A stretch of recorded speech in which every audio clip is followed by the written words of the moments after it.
I'm having an absolute blast with the online mechanics and the activity of this. The fact that you really like can't just Google stuff. I love that. Like those ideas are still. Sometimes you can, sometimes you can't. I made a dumb little help video to help people find a popular character that I just stumbled across naturally, organically, and there was no video that was like, here's how you find this character. So I just like made it yesterday and threw it up on YouTube. I'm having a blast with that. That's so exciting to be a part of that. And at a time when these games have more cultural weight than ever before, they're only growing in popularity. So that's exciting. I wanted you guys to hear that part that Bill says about the cultural weight, because one of the things that we do examine in ArchaeoGaming is the culture that builds around a game. So a game can be a site, it can be an artifact, it can be a landscape, but it is at the same time that it is a physical object. Well, not so much with these anymore, because there is no like disc that you put in. You buy these are all digital copies these days. But anyway, there's a digital file of this game, but there's also a real world culture, that a real world group that is interacting with this game.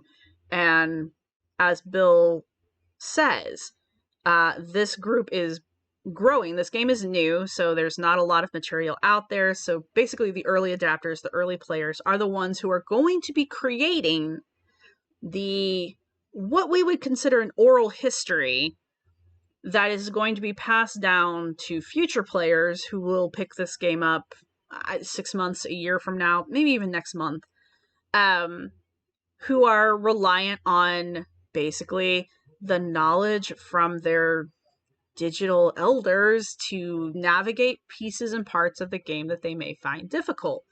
Keeping in mind that with any kind of game, this is probably going to have updates that are going to change the game. It's going to change the game world. It's going to change the game mechanics, may even change the way things look overall. This happens all the time with any of our games.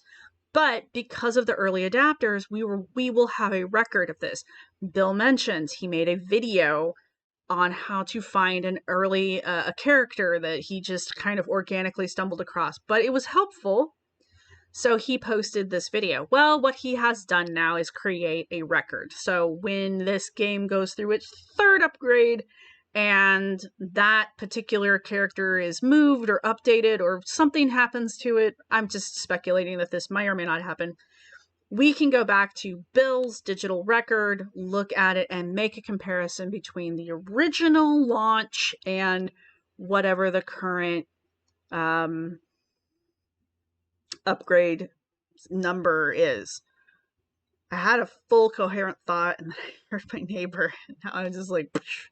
Anyway, the point is that there is a real world culture that is building around this game, and it's going to continue to grow.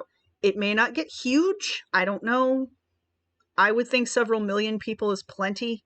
But as with any other game that I see that is popular, and even ones that are not popular, there's going to be a Wikipedia that goes along with it. There's going to be how-to guides that go along with it. There's going to be lore pages that are going to spring up around it.